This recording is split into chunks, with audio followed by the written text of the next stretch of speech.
A madrugada na BR-116 não perdoa os distraídos. O asfalto molhado reflete as luzes dos postes como espelhos partidos e o silêncio entre uma cidade e outra parece pesar mais que qualquer carga. Foi numa dessas noites, sem testemunhas, quando a chuva fina começava a se transformar em temporal, que Osvaldo Ferreira viu algo que nenhum motorista quer ver.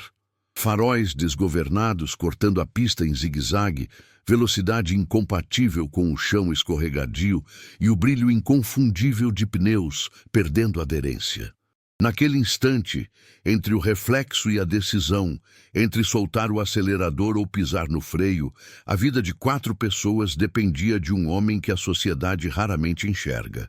Um caminhoneiro de 53 anos, cabelos grisalhos, mãos calejadas, que havia saído de Curitiba rumo ao interior de São Paulo, carregando 15 toneladas de grãos e uma rotina que poucos compreendem. O que Osvaldo fez naquela noite não estava nos manuais de direção defensiva. Não era protocolo de nenhuma transportadora. Era algo mais antigo, mais humano, mais raro, a coragem de arriscar tudo por estranhos. E o que aconteceu depois? A gratidão, o reconhecimento, a transformação silenciosa de uma vida inteira de invisibilidade. Isso você só vai descobrir se ficar até o final desta história. Porque às vezes a estrada não é apenas concreto e quilômetros. Às vezes ela é o palco onde Deus coloca as pessoas certas no momento exato. E naquela noite chuvosa de setembro, na altura do quilômetro 187 da BR-116, entre Curitiba e Registro, o improvável aconteceu. Antes de seguirmos adiante nessa jornada pela rodovia e pela vida de Osvaldo, eu queria fazer um convite. Se você valoriza histórias reais de coragem e bondade, se acredita que ainda existem pessoas boas fazendo a diferença por aí, deixe seu like neste vídeo, inscreva-se no canal e ative o sininho para não perder as próximas histórias. E se estiver assistindo de outro país ou de algum cantinho especial do Brasil, deixe nos comentários de onde você está nos acompanhando. Agora vamos voltar para aquela madrugada na BR-116, quando tudo começou. A BR-116 é uma das rodovias mais longas do Brasil, quase 4.500 quilômetros, cortando o país de norte a sul, ligando Fortaleza a Jaguarão, na fronteira com o Uruguai. Ela atravessa 10 estados, sobe e desce serras, corta florestas e planaltos, passa por cidades grandes e povoados esquecidos. Para quem viaja de carro, é uma estrada. Para quem trabalha nela, é uma segunda casa. Um escritório sem paredes, um lugar de solidão e responsabilidade. Osvaldo Ferreira conhecia cada curva perigosa daquela rodovia como quem conhece as rugas do próprio rosto. 28 anos de estrada. 28 anos saindo de madrugada, voltando de madrugada, comendo em postos de gasolina, dormindo em cabines apertadas, ouvindo rádio para espantar o sono e a solidão. Tinha começado jovem, aos 25, quando o pai adoeceu e ele precisou largar o emprego numa fábrica de calçados para assumir o caminhão da família. Um Mercedes 1113 antigo que mais exigia manutenção do que trazia lucro. Agora, quase 3 décadas depois, Osvaldo dirigia para uma transportadora de médio porte. O caminhão não era mais dele, mas a estrada continuava sendo. Scania cabine-leito, motor barulhento mas confiável, cheiro de diesel e café requentado. No painel, uma foto desbotada da esposa, Lourdes, e outra dos 2 filhos já adultos. Felipe, engenheiro em Florianópolis, e Mariana, professora em Ponta Grossa. Família que ele via pouco, mas por quem trabalhava sempre. Naquela noite de setembro, o céu tinha começado limpo. Osvaldo havia saído de Curitiba por volta das 11 da noite, depois de carregar sacos de soja num armazém na região industrial. Destino, um moinho em Registro, litoral sul de São Paulo. 300 e poucos quilômetros, estrada que ele conhecia de olhos fechados. A previsão era chegar antes do amanhecer, descarregar pela manhã e voltar para buscar outra carga. Mas a meteorologia, como sempre, tinha outros planos. Por volta da 1h30 da madrugada, quando Osvaldo passava pela região entre Tijucas do Sul e Quitandinha, ainda no Paraná, a chuva começou. Não foi aquela garoa fina que apenas molha o vidro. Foi uma cortina d'água repentina, dessas que transformam a rodovia num rio escuro e traiçoeiro. Osvaldo reduziu a velocidade, ligou os faróis de neblina, apertou as mãos no volante. A BR-116, naquele trecho, é sinuosa, cercada de mata atlântica, com poucos acostamentos e muitas curvas. À noite, com chuva, vira um teste de perícia e paciência. Osvaldo não tinha pressa, nunca teve. Carga atrasada se entrega depois, vida perdida não volta. Costumava dizer para os motoristas mais jovens nos postos de gasolina. O rádio tocava uma música sertaneja antiga, Chitãozinho e Chororó, evidências, quando Osvaldo viu os primeiros sinais de que algo estava errado. Osvaldo Ferreira não era homem de reclamar. Tinha aprendido cedo que a vida não pergunta se você está pronto antes de exigir que você seja forte. Quando o pai teve o derrame, Osvaldo tinha planos. Terminar a faculdade de administração, talvez abrir um pequeno negócio, casar com Lourdes, construir uma casa com quintal. Mas a vida pediu outra coisa. Pediu que ele assumisse o volante, que sustentasse a mãe e as 2 irmãs mais novas, que adiasse os sonhos. Ele adiou.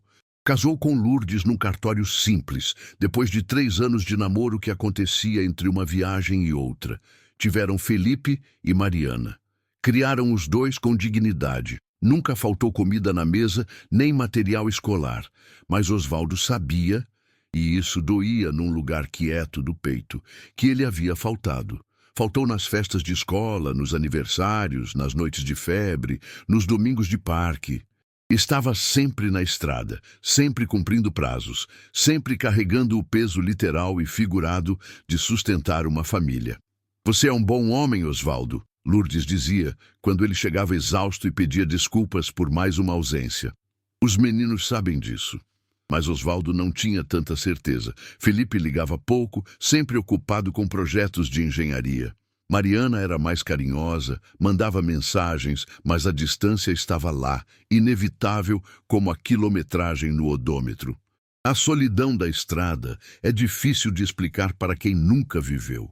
Não é só ficar sozinho, é ficar sozinho em movimento, sempre indo, nunca ficando. É ver o sol nascer em cidades diferentes e não pertencer a nenhuma delas. É conhecer cada posto de gasolina, cada restaurante de beira de estrada, mas não ter um lugar que seja verdadeiramente seu. Osvaldo havia engordado com os anos. A comida de caminhoneiro não ajuda. Marmitas requentadas, salgados fritos, refrigerante para espantar o sono. As costas doíam. Os joelhos estalavam ao descer da cabine, a vista cansava mais rápido. Ele tinha consciência de que estava envelhecendo, de que o corpo cobrava o preço de quase 3 décadas sentado num banco de caminhão, respirando fumaça de escapamento, dormindo poucas horas por noite. Lourdes insistia. A aposentadoria está perto, amor. Mais uns anos e você para. Mas Osvaldo sabia que não era tão simples. A aposentadoria do caminhoneiro autônomo, porque ele havia contribuído como autônomo durante anos antes de ser registrado, não seria suficiente para manter o padrão de vida, mesmo que modesto. Felipe ajudava quando podia, mas estava construindo a própria vida. Mariana ganhava pouco como professora de escola pública. Osvaldo não queria ser um peso, então continuava. Mais uma carga, mais uma viagem, mais uma noite longe de casa. E naquela madrugada chuvosa na BR-116, enquanto a música tocava no rádio e os limpadores de para-brisa lutavam contra a chuva, Osvaldo sentia o peso de tudo isso. A invisibilidade, a rotina, o cansaço, a sensação de que a vida estava passando e ele estava apenas testemunhando de dentro de uma cabine de caminhão, sempre de passagem, nunca chegando verdadeiramente. Mas ele não sabia ainda que aquela noite seria diferente. Que em poucos minutos ele deixaria de ser apenas mais um caminhoneiro invisível. Que sua vida, essa vida de asfalto, solidão e dever cumprido, estava prestes a ganhar um significado que ele jamais imaginou.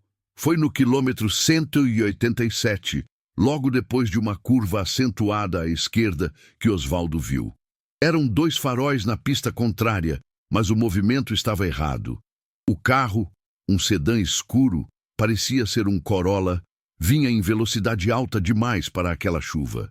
Osvaldo, com a experiência de quem já viu de tudo na estrada, percebeu antes mesmo de o motorista perceber. O carro ia rodar. Aconteceu em segundos. O sedã tentou fazer a curva, os pneus perderam aderência no asfalto molhado, a traseira derrapou. O motorista, Osvaldo imaginou que fosse alguém cansado, apressado, talvez inexperiente em chuva forte, tentou corrigir virando o volante para o lado oposto, mas era tarde demais. O carro girou 180 graus, invadiu a pista de Osvaldo e seguiu desgovernado em direção à lateral da rodovia, onde não havia acostamento, apenas um barranco íngreme coberto de vegetação. A maioria dos motoristas naquela situação frearia e pararia, talvez buzinasse, talvez xingasse a imprudência alheia. Depois de verificar que não houve colisão consigo, seguiria a viagem. Afinal, parar na BR-116 de madrugada, sob chuva forte, é perigoso. Criar mais um risco de acidente, ter o caminhão atingido por outros veículos, perder tempo, se envolver em confusão, tudo isso passa pela cabeça de quem trabalha com transporte e sabe que cada minuto conta. Mas Osvaldo Ferreira não era a maioria dos motoristas. Ele viu o sedã desaparecer pela lateral da pista, viu a nuvem de barro e água que se levantou, viu o silêncio estranho que se seguiu. E algo dentro dele não era pensamento, era instinto mais antigo, era aquela voz que alguns chamam de consciência e outros chamam de Deus. Gritou: "Para, agora!" Osvaldo pisou no freio. As 15 toneladas de grãos resistiram. O caminhão deslizou alguns metros antes de obedecer, mas ele conseguiu parar numa faixa relativamente segura, acendeu os piscas de emergência, pegou a lanterna que ficava sempre no porta-luvas, vestiu a capa de chuva amarela que estava jogada no banco do carona. "Senhor, que eu encontre todo mundo bem", murmurou, fazendo o sinal da cruz antes de abrir a porta da cabine. A chuva caiu sobre ele com força de chicote. Em 3 segundos, estava encharcado mesmo debaixo da capa. O vento frio de setembro cortava. A visibilidade era quase nula. Osvaldo ligou a lanterna e caminhou em direção ao ponto onde o carro havia saído da pista. Outros 2 veículos passaram em alta velocidade, levantando cortinas de água. Ninguém parou. Ele chegou à beira do barranco e apontou a lanterna para baixo. O que viu fez seu coração disparar. O Corolla havia descido uns 10 metros, batido numa árvore de médio porte, girado novamente e parado de lado, parcialmente tombado, com a frente enfiada num atoleiro de lama. Os faróis ainda estavam acesos, um deles apontando para o céu, o outro iluminando a terra escura. O para-brisa tinha uma rachadura em forma de teia de aranha. E dentro do carro, Osvaldo conseguia ver vultos se mexendo. Estavam vivos. Naquele momento, Osvaldo teve 2 opções. Podia voltar ao caminhão, ligar para a polícia rodoviária, esperar o socorro chegar, o que numa noite daquelas poderia demorar meia hora, 1 hora, talvez mais. Ou podia descer aquele barranco escorregadio, na chuva, no escuro, sem equipamento, sem saber se o carro ia explodir, sem saber se conseguiria ajudar, sem saber se não ia se machucar também. Osvaldo tinha 53 anos, joelhos ruins, sobrepeso, nenhum treinamento em resgate. Mas tinha algo mais importante. Tinha decidido, no instante em que viu aquele carro rodar, que não ia virar as costas. Ele começou a descer. O barranco era uma mistura de terra encharcada, raízes expostas e pedras soltas.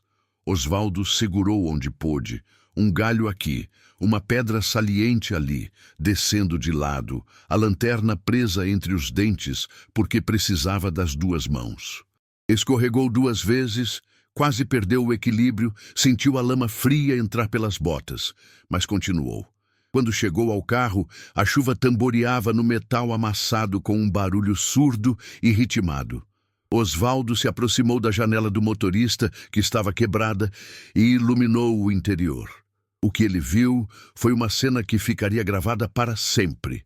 Um homem de uns 30 e poucos anos, rosto ensanguentado, preso ao cinto de segurança, respirando com dificuldade, mas consciente. No banco do carona, uma mulher da mesma idade, também presa ao cinto, com um corte na testa, os olhos arregalados de pânico. E no banco de trás, 2 rostos infantis. Um menino de talvez 6 ou 7 anos e uma menina menor, uns 4, ambos chorando baixinho, assustados, mas aparentemente sem ferimentos graves. "Moço, a gente tá vivo?" a mulher perguntou com voz trêmula. "Tá sim, senhora", Osvaldo respondeu, a voz firme apesar do coração disparado. "Eu vim ajudar. Vou tirar vocês daí." O homem tentou falar, mas tossiu. Osvaldo viu que ele tinha uma mancha escura no lado direito da camisa. Poderia ser sangue, mas era difícil ter certeza com a pouca luz. O carro cheirava a gasolina, não fortemente, mas o suficiente para acender um alerta vermelho na cabeça de Osvaldo. Vazamento no tanque, risco de incêndio, primeira microvitória, avaliar a situação sem entrar em pânico. Osvaldo contornou o carro, verificou as portas. A traseira do lado do motorista estava trancada ou emperrada pela batida. A do lado do carona traseiro conseguia abrir, mas com dificuldade. Estava amassada, rangendo. Ele puxou com força, usando o peso do corpo, e a porta cedeu com um gemido metálico. "Meu filho, você consegue sair?" Osvaldo perguntou ao menino. O garoto olhou para a mãe, que acenou afirmativa com a cabeça, as lágrimas se misturando ao sangue do corte. "Vai com o moço, Lucas, e leva a Lívia." Segunda microvitória. Tirar as crianças do carro. Osvaldo estendeu os braços. Lucas hesitou apenas 1 segundo antes de aceitar a ajuda. O menino estava com o cinto preso. Osvaldo ajudou a destravar, ergueu o garoto com cuidado. Ele era leve, assustado, tremendo de frio e medo, e o colocou do lado de fora, num pedaço de terra menos enlameado. "Fica aqui pertinho, tá bom? Vou pegar sua irmã." A menina, Lívia, estava chorando mais alto, chamando pela mãe. Osvaldo repetiu o processo, destravando o cinto com mãos que tremiam um pouco, mas não de medo, de adrenalina, de urgência. Ergueu a criança, sentiu como ela agarrou o pescoço dele com força desesperada e a colocou ao lado do irmão. "Segurem as mãos um do outro e não saiam daqui, combinado?" Os dois acenaram, pequenas silhuetas molhadas e assustadas na escuridão. Terceira microvitória. A mulher. Osvaldo foi até a porta dianteira do lado do carona. Também emperrada, mas não tanto. Com esforço, conseguiu abrir. "A senhora consegue se mexer? Sente dor em algum lugar?" "Acho que não", ela disse, ainda em choque. "Meu marido, ele está ferido. Eu vou tirar a senhora primeiro, depois cuido dele. Confia em mim?" Ela assentiu. Osvaldo a ajudou a destravar o cinto, sustentou enquanto ela saía cambaleante do carro. Ela era baixa, magra, usava um vestido simples e sandálias. Roupa de quem estava voltando de algum lugar, talvez uma festa familiar, talvez uma visita a parentes. "Fica com as crianças", Osvaldo orientou, e ela obedeceu, cambaleando até os filhos e os envolvendo num abraço molhado e apertado. Quarta microvitória, a mais difícil, o motorista. Osvaldo contornou até a porta do condutor, emperrada, trancada e pior, amassada na estrutura. Ele tentou abrir, mas não cedeu. Tentou de novo, sem resultado. O homem dentro do carro estava cada vez mais pálido, a respiração curta. "Moço, eu acho que quebrei umas costelas", ele conseguiu dizer. Osvaldo olhou em volta, procurando algo que pudesse usar como alavanca. Nada. Pensou rápido. Poderia tentar pela janela quebrada, mas o espaço era apertado e o homem estava preso pelo cinto. Ia machucá-lo mais. "Espera aí!" Osvaldo disse, e subiu correndo de volta ao barranco. A subida foi mais difícil que a descida. Ele escorregou, ralou a mão numa pedra, mas não parou. Chegou ao caminhão, abriu o baú de ferramentas, pegou um pé de cabra e uma chave de roda. Desceu de novo, quase caindo, o coração batendo tão forte que doía. De volta ao carro, Osvaldo enfiou o pé de cabra na fresta entre a porta e a carroceria. Fez força, sentiu os músculos dos braços e das costas protestarem, mas continuou. A porta gemeu, rangeu, resistiu e finalmente cedeu, abrindo uns 30 centímetros. O suficiente. Quinta microvitória. Liberar o motorista. Osvaldo ajudou o homem a destravar o cinto, sustentou o peso dele, era mais pesado que as crianças, e Osvaldo sentiu as próprias costas reclamarem, e o tirou com cuidado. O homem gemeu de dor, segurou o lado direito do tronco, mas conseguiu ficar em pé. "Obrigado, obrigado", ele repetia, a voz engasgada. Osvaldo o levou até onde estavam a esposa e os filhos. A mulher chorou ao abraçar o marido. As crianças se agarraram às pernas do pai.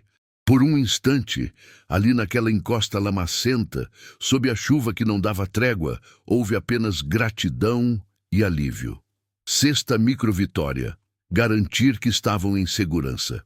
"Agora vocês vão subir comigo até a estrada", Osvaldo disse. "Devagar, segurando onde eu mostrar. Alguém consegue carregar a pequena?" O pai, mesmo machucado, fez que sim. Osvaldo pegou a lanterna, iluminou o caminho e começou a subida. Primeiro ele, depois a mãe, segurando Lucas pela mão, depois o pai com Lívia nos braços. Foi lento, difícil, perigoso, mas 15 minutos depois, todos estavam em cima, ao lado do caminhão de Osvaldo, que continuava com os piscas piscando na chuva. Osvaldo abriu a cabine. "Entrem. Vou ligar o aquecedor e vou chamar socorro." Eles obedeceram. Uma família encharcada, ferida, assustada, mas viva.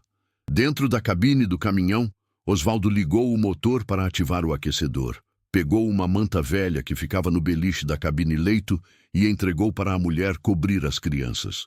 E o marido estava sentado no banco do carona, segurando o lado das costelas, o rosto tenso de dor. "Vocês estavam vindo de onde?" Osvaldo perguntou enquanto pegava o celular. "De Curitiba", o homem respondeu, a voz fraca. "Voltando para registro. Meu nome é Daniel. Essa é minha esposa, Carla, e nossos filhos, Lucas e Lívia. A gente foi num aniversário do meu sogro. Saímos tarde porque as crianças dormiram lá. Eu deveria ter esperado a chuva passar." "Não adianta pensar nisso agora", Osvaldo disse, gentil, mas firme. "Vou ligar para a polícia rodoviária." Mas quando pegou o celular, a tela mostrava algo que fez seu estômago afundar, sem sinal. Era comum naquele trecho da BR-116, cercado de mata fechada, com poucas antenas de telefonia. Osvaldo tentou de novo. Nada. "Eu tenho celular", Carla disse, tirando o aparelho molhado da bolsa. Também sem sinal. Daniel verificou o dele. Mesmo resultado. Primeira oposição. Isolamento. Osvaldo pensou rápido. Tinham duas opções: esperar que outro veículo passasse e pedisse socorro, ou ele próprio dirigir até um ponto onde houvesse sinal. Mas deixar a família ali, voltar ao caminhão sozinho, seguir viagem sem ter certeza de que eles receberiam ajuda, não parecia certo. "Eu levo vocês até o próximo posto", Osvaldo decidiu. "Lá tem telefone, tem gente e a gente chama a ambulância." "Mas seu caminhão..." Daniel começou. "A carga. Você vai perder tempo." "Carga eu entrego depois", Osvaldo cortou. "Vida não volta." Segunda oposição, a responsabilidade profissional. Osvaldo sabia que já estava atrasado. A transportadora esperava a carga em registro às 6 da manhã. Já passava das 2h30. Se ele parasse num posto, esperasse a ambulância chegar, prestasse depoimento para a polícia, facilmente perderia mais 2, 3 horas. Poderia ser multado pela empresa. Poderia perder o bônus de pontualidade. Poderia até ser demitido, dependendo do humor do gerente. Mas quando olhou para aquelas crianças encharcadas, para o homem segurando as costelas, para a mulher ainda tremendo, Osvaldo soube que não havia escolha real. Havia apenas a escolha certa. Ele colocou o caminhão em movimento. Terceira oposição. Condições da estrada. A chuva continuava implacável. A visibilidade era horrível. Osvaldo dirigia devagar, muito devagar. As mãos firmes no volante, os olhos atentos. Cada curva era um risco. Cada trecho molhado, uma provação. E ele estava cansado. Havia dormido mal na noite anterior, estava acordado há quase 20 horas. O corpo doía da operação de resgate. Mas ele não podia fraquejar. Carla, no banco de trás com as crianças, começou a chorar baixinho. A gente podia ter morrido, mas não morreram, Osvaldo disse, a voz calma. Deus quis diferente. Quarta oposição. A saúde de Daniel. 15 minutos depois, Daniel começou a respirar com mais dificuldade. O rosto estava ainda mais pálido, suor se misturando à chuva no rosto. Eu tô com muita dor. Osvaldo olhou de relance. Conhecia aquele tipo de palidez. Trauma interno, possivelmente. Costelas quebradas podiam perfurar órgãos. Ele acelerou um pouco mais, tanto quanto a prudência permitia. Aguenta firme, já está perto. Quinta oposição, a incerteza sobre o posto. Osvaldo sabia que havia um posto de gasolina uns 20 quilômetros à frente, perto de Quitandinha. Mas e se estivesse fechado? Era madrugada, alguns postos menores não funcionavam 24 horas. E se não houvesse ninguém? E se o telefone não funcionasse? Ele afastou os pensamentos. Não adiantava criar problemas antes de eles existirem. 20 minutos que pareceram uma eternidade depois, as luzes do posto apareceram na escuridão. Osvaldo nunca ficou tão feliz de ver aquelas placas amarelas e azuis. Ele encostou o caminhão, desceu, correu até a loja de conveniência. Havia um atendente sonolento no caixa e um frentista abrigado debaixo da cobertura das bombas. Osvaldo nem esperou eles falarem. Tem telefone? É emergência, acidente na estrada, preciso chamar ambulância. O atendente, um rapaz jovem de uns 20 e poucos anos, imediatamente espabilou. Tem sim, senhor. Aqui. Osvaldo ligou para a polícia rodoviária, explicou a situação, deu a localização exata do posto. A atendente do outro lado disse que a ambulância estava a caminho, 20 minutos no máximo. Sexta oposição. A espera. 20 minutos podem ser uma eternidade quando alguém está sofrendo. Osvaldo voltou ao caminhão, ajudou Daniel a descer, levou a família para dentro da loja de conveniência, onde havia cadeiras de plástico e um ar-condicionado que pelo menos secava um pouco. O atendente, vendo a situação, trouxe toalhas, ofereceu água, café. Daniel estava cada vez pior. Sentou numa cadeira e encostou a cabeça na parede, os olhos fechados. Carla segurava a mão dele, as crianças quietas e assustadas ao lado. Você salvou a gente, Carla disse para Osvaldo, os olhos vermelhos. Se não fosse o senhor, qualquer um teria feito o mesmo, Osvaldo respondeu constrangido. Não é verdade. Vários carros passaram. Ninguém parou. Só o senhor. Osvaldo não soube o que dizer. Ficou ali de pé, desconfortável com o agradecimento, torto com a própria modéstia. Sétima oposição. A culpa silenciosa. Enquanto esperavam, Osvaldo pensou na carga de soja que estava no caminhão. Pensou na bronca que ia levar do gerente. Pensou em Lourdes, que ia se preocupar se ele não respondesse às mensagens.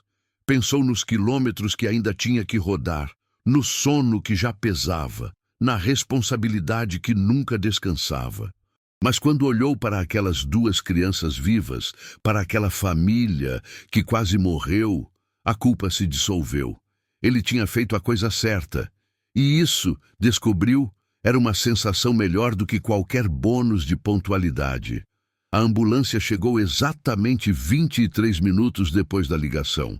2 paramédicas desceram, verificaram Daniel, confirmaram que ele precisava ir ao hospital, costelas fraturadas, possível lesão interna. Carla e as crianças iriam junto. Antes de entrar na ambulância, Carla se virou para Osvaldo. Senhor, qual é seu nome? Osvaldo. Osvaldo Ferreira. Osvaldo Ferreira. Ela repetiu como se estivesse gravando. Eu nunca vou esquecer. Nunca. O senhor salvou minha família. Eu só fiz o que tinha que ser feito. Não. O senhor fez muito mais que isso. Ela segurou as mãos dele, apertou forte. Obrigada. Muito obrigada. Daniel, já na maca, fez sinal para Osvaldo se aproximar. Eu trabalho em registro, tenho um negócio de materiais de construção. Se o senhor precisar de qualquer coisa mesmo, me procure. Daniel Fonseca, todo mundo me conhece lá. Osvaldo acenou, sem muita convicção de que isso significaria algo. Mas agradeceu. As paramédicas levaram a família. As luzes vermelhas da ambulância se afastaram pela rodovia molhada até desaparecerem. Osvaldo ficou ali no posto, encharcado, exausto, sentindo pela primeira vez o peso de tudo que havia acontecido. O atendente se aproximou. Cara, o senhor é herói. De verdade. Não sou herói não, rapaz. Só fiz o certo. Pois é, mas hoje em dia, fazer o certo já é ser herói. Osvaldo sorriu cansado, despediu-se e voltou ao caminhão. Eram quase 4 da manhã. Ele ligou para o gerente da transportadora, deixou uma mensagem explicando o atraso. Depois mandou mensagem para Lourdes. Tô bem. Tive um imprevisto na estrada, mas tá tudo certo. Te amo. E então, finalmente, Osvaldo voltou à estrada. A chuva havia diminuído para uma garoa fina. O céu a leste começava a clarear, uma linha tênue de luz cinza anunciando o amanhecer. Osvaldo dirigia no automático, o corpo cansado, mas a mente estranhamente desperta. Ele não sabia ainda, mas aquela noite ia mudar tudo. Porque 3 dias depois, quando Osvaldo estava em casa descansando entre uma viagem e outra, seu celular tocou. Era um número desconhecido de registro. Alô? Senhor Osvaldo? Aqui é Carla. A gente se conheceu na estrada. O senhor salvou minha família. Oi, dona Carla. Como está seu marido? Ele está bem. Ficou internado 2 dias, mas já voltou para casa. Quebrou 3 costelas, mas vai ficar bom. E é sobre isso que eu tô ligando. Osvaldo, eu não sei como agradecer o suficiente. A gente queria fazer alguma coisa pelo senhor. Não precisa fazer nada, dona Carla. Sério. Por favor, deixa a gente fazer. Pelo menos, deixa a gente pagar seus gastos, o tempo que o senhor perdeu. Não quero dinheiro. De verdade. Eu fiz porque tinha que fazer. Houve uma pausa. Então Carla disse, tá bom. Mas tem uma coisa que eu preciso que o senhor saiba. Eu contei para todo mundo o que aconteceu. Para os meus pais, para os amigos, na igreja. E muita gente ficou emocionada. O pessoal da igreja quer conhecer o senhor, agradecer pessoalmente. Tem uma celebração especial domingo que vem. E a gente queria muito que o senhor viesse. Por favor. Osvaldo hesitou. Não era homem de holofotes, mas havia algo na voz de Carla. Uma sinceridade. Uma necessidade de concretizar a gratidão que o tocou. Tá bom, eu vou. No domingo seguinte, Osvaldo dirigiu até Registro. A igreja ficava no centro da cidade, uma construção simples de tijolos aparentes e vitral modesto. Osvaldo chegou cedo, vestindo a roupa mais apresentável que tinha. Calça social, camisa de botão, sapato engraxado. Carla o recebeu na entrada junto com Daniel, que ainda usava uma faixa no tronco, mas sorria largo. Osvaldo, que bom que veio! Lucas e Lívia, as crianças, correram e abraçaram as pernas dele. Osvaldo, surpreso e emocionado, afagou as cabeças dos dois. Tio Osvaldo, Lívia disse, você salvou a gente. Não chama ele de tio não, filha. Chama de padrinho, Carla corrigiu, sorrindo. A celebração começou. O padre, um homem idoso de voz suave, pediu que todos se sentassem. E então, no meio do sermão, ele chamou Osvaldo à frente. Irmãos e irmãs, hoje temos entre nós um homem especial. Um homem que, numa noite de tempestade, quando a maioria das pessoas seguiria em frente, teve a coragem de parar. Osvaldo Ferreira, caminhoneiro, pai de família, trabalhador honesto, salvou a vida de Daniel, Carla, Lucas e Lívia. Ele arriscou a própria segurança, perdeu tempo de trabalho, desceu um barranco perigoso, porque acreditou que toda vida tem valor. Osvaldo, pode vir aqui, por favor. Constrangido, Osvaldo se levantou. As pessoas aplaudiram. Ele caminhou até o altar, o rosto vermelho, as mãos suadas. O padre colocou a mão no ombro dele. Osvaldo, a Bíblia diz, não há maior amor do que dar a vida pelos amigos. Você deu mais do que isso. Deu tempo, esforço, coragem por pessoas que nem conhecia. Isso é o amor de Cristo em ação. E nós, como comunidade, queremos agradecer. A revelação veio naquele momento. Osvaldo Ferreira, o caminhoneiro invisível, o homem que havia passado 28 anos carregando cargas e solidão, que havia adiado sonhos e faltado em aniversários, que se sentia pequeno e esquecido, percebeu algo fundamental. Ele importava. O que ele fazia importava. A vida que ele vivia, honesta, trabalhadora, discreta, tinha significado. Não era preciso ser famoso, rico ou poderoso para fazer diferença. Às vezes, bastava estar no lugar certo, com o coração certo e escolher não virar as costas. As lágrimas vieram sem avisar. Osvaldo chorou ali, na frente de 200 pessoas desconhecidas. Chorou anos de cansaço e invisibilidade. Chorou a solidão da estrada e o peso da responsabilidade. Mas chorou também de alívio, de gratidão, de uma alegria nova e surpreendente. A comunidade inteira se levantou e aplaudiu. E naquele aplauso, Osvaldo ouviu algo que nunca tinha ouvido antes: o som de ser visto. Mas a história não terminou ali, porque uma das pessoas presentes na celebração era Marta Azevedo, correspondente de um jornal local de registro. Marta ficou tão tocada pela história que pediu permissão a Osvaldo e à família de Daniel para escrever uma matéria. Osvaldo, modesto como sempre, achou desnecessário. Não fiz nada demais. Mas Marta insistiu. Osvaldo, numa época em que as notícias são cheias de tragédia e violência, as pessoas precisam saber que ainda existem heróis. Heróis comuns, como o senhor. Ele acabou concordando.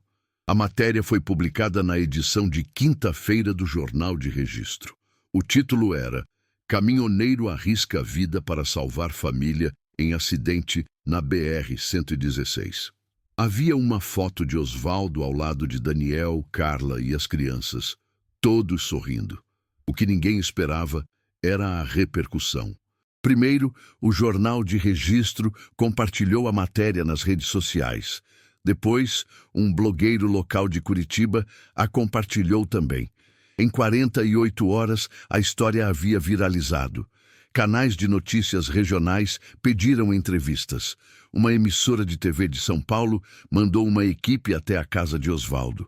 Osvaldo, completamente desconfortável com a atenção, tentou recusar, mas Lourdes o convenceu. Amor, deixa as pessoas conhecerem quem você é. Deixa elas verem o homem bom que eu conheço. E assim, numa terça-feira à noite, Osvaldo Ferreira apareceu no Jornal das 8 de uma das maiores redes de TV do Brasil. A repórter, uma mulher elegante de terno azul, entrevistou Osvaldo na sala modesta de sua casa em Curitiba. Ele estava nervoso, as mãos inquietas, mas respondeu com honestidade. Por que o senhor parou, Osvaldo? A maioria das pessoas não teria parado. Eu nem pensei muito. Vi que tinha gente em perigo e pronto. Não dá para ver uma coisa dessas e virar as costas. Mas o senhor tinha carga para entregar, tinha prazo. Não teve medo de perder o emprego? Osvaldo pensou antes de responder. Tive, mas tem coisas que são mais importantes que emprego, sabe? Vida é a mais importante de todas. O senhor se considera um herói? Ele riu, constrangido. Não, Eu só fiz o que qualquer pessoa decente faria. Mas nem todo mundo faz, Osvaldo. Esse é o ponto. O senhor fez. A entrevista foi ao ar. E a repercussão foi ainda maior. Milhares de comentários nas redes sociais. Pessoas emocionadas, compartilhando a história, marcando amigos, dizendo coisas como: ainda existe gente boa no mundo. Chorei aqui. Que homem maravilhoso. Caminhoneiros são os heróis esquecidos das estradas. Felipe, o filho engenheiro de Osvaldo, ligou chorando. Pai, eu vi a entrevista. Eu sempre soube que o senhor era especial, mas nunca tinha visto assim. Obrigado por ser quem você é. Mariana mandou uma mensagem. Pai, estou tão orgulhosa. Você sempre foi meu herói, mas agora o Brasil inteiro sabe. Lourdes abraçou o marido naquela noite e disse: Você viu, Osvaldo? Você nunca foi invisível. Só estava esperando o momento certo para brilhar. Mas o clímax verdadeiro aconteceu uma semana depois. A transportadora para a qual Osvaldo trabalhava, a mesma que ele tinha certeza que ia demiti-lo por causa do atraso, entrou em contato. Osvaldo atendeu o telefone esperando o pior. Osvaldo, aqui é o Geraldo, gerente geral. Oi, seu Geraldo. Osvaldo, eu vi a reportagem na TV. A gente toda aqui viu. E eu preciso te dizer uma coisa. Nós estamos envergonhados. Osvaldo franziu a testa. Envergonhados? É, envergonhados porque você trabalha há quanto tempo aqui? 8 anos, e a gente nunca te deu o reconhecimento que você merece. Você é pontual, cuidadoso, nunca teve acidente, nunca teve reclamação. E quando finalmente teve um atraso, foi porque estava salvando vidas. E a gente ia te dar bronca por isso. Eu entendo, seu Geraldo, faz parte do trabalho. Não, não faz parte. Osvaldo, a diretoria se reuniu. E a gente quer te oferecer uma coisa. Primeiro, a gente vai pagar retroativo o bônus que você perdeu por causa do atraso.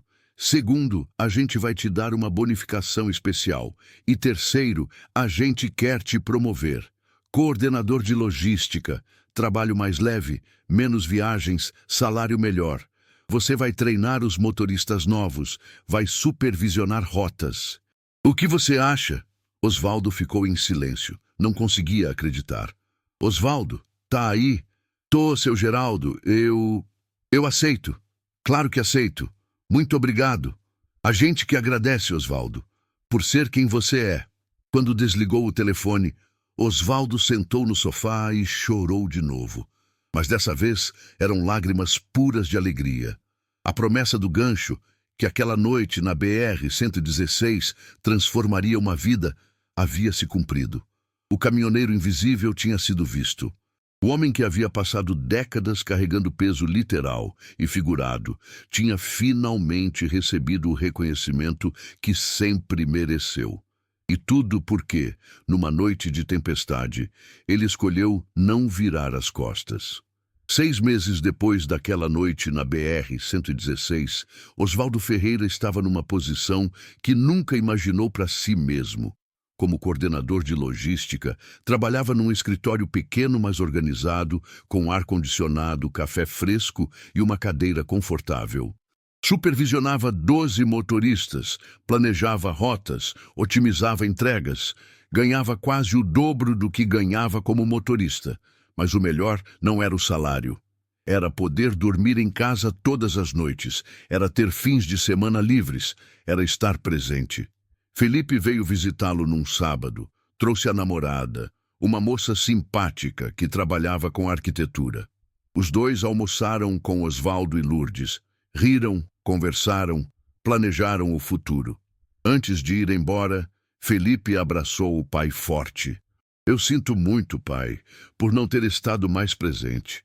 Eu achava que você estava sempre ocupado demais para querer minha companhia. Eu é que sinto muito por ter deixado você pensar isso. Osvaldo respondeu. Mas a gente tem tempo agora, muito tempo. Mariana ligava toda semana, mandava fotos dos alunos, contava sobre as aulas. Num domingo, ela apareceu de surpresa com um bolo que ela mesma tinha feito. Pro meu herói, ela disse. Osvaldo e Lourdes renovaram os votos de casamento numa cerimônia simples na mesma igreja onde se casaram décadas antes. Lourdes usou um vestido branco simples. Osvaldo, um terno alugado. Felipe e Mariana foram testemunhas. Daniel, Carla e os filhos vieram de registro especialmente para o evento. Você salvou mais do que vidas naquela noite, Daniel disse para Osvaldo depois da cerimônia. Você salvou a fé da gente em humanidade. Osvaldo, sempre modesto, apenas sorriu. A história dele continuou sendo compartilhada.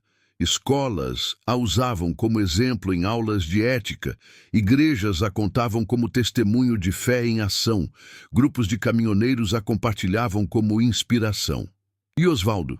Ele continuava sendo o mesmo homem humilde. Não deixou a fama subir a cabeça. Não se considerava especial. Mas havia uma diferença fundamental agora. Ele sabia que importava. Sabia que suas escolhas tinham peso. Sabia que bondade comum podia salvar vidas. Numa tarde ensolarada de março, Osvaldo estava sentado no quintal de casa com Lourdes. Tinham acabado de plantar roseiras, as mãos sujas de terra, o sol quente mas agradável. Lourdes segurava a mão dele. Você é feliz, Osvaldo? Ele pensou por um momento. Pensou na estrada que havia deixado para trás, nas noites solitárias, no peso que carregou por tanto tempo. Pensou na noite na BR-116, na chuva, no barranco, nas vidas que salvou. Pensou na família reunida, nos sonhos adiados que agora podiam ser retomados, no reconhecimento que finalmente chegou. Sou, ele disse, muito feliz. E era verdade. Mensagem final. A história de Osvaldo Ferreira nos ensina algo fundamental. Não é preciso ser extraordinário para fazer diferença. Não é preciso ser rico, famoso ou poderoso. Às vezes, basta estar presente, atento, disposto a parar quando todos os outros seguem em frente. Quantas oportunidades de fazer o bem nós deixamos passar porque estamos com pressa, porque não queremos nos envolver, porque achamos que não é nossa responsabilidade.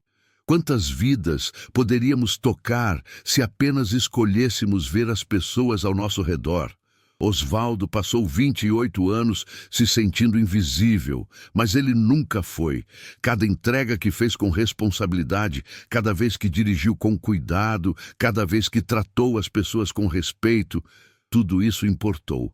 E quando o momento decisivo chegou, ele estava pronto. Não porque era herói, mas porque havia construído uma vida de pequenas decisões corretas que o prepararam para a grande. A estrada da vida nos coloca diante de escolhas todos os dias. Parar ou seguir, ajudar ou virar as costas, ver ou ignorar. E cada escolha, por menor que pareça, constrói quem somos. Que possamos, como Osvaldo, ter a coragem de parar, a humildade de servir, a fé de acreditar que cada vida tem valor e a esperança de que nossas pequenas ações podem criar grandes transformações, porque no final não é o tamanho da ação que importa, é o tamanho do coração de quem a realiza. Se esta história tocou seu coração, se você acredita que ainda existem pessoas boas fazendo a diferença, deixe seu like, inscreva-se no canal e compartilhe este vídeo com alguém que precisa de esperança hoje. E conte pra gente nos comentários, você já ajudou alguém de forma inesperada? Ou já foi ajudado quando mais precisava? Suas histórias nos inspiram. Muito obrigado por estar aqui. Até a próxima história e que Deus abençoe você e todos os seus caminhos.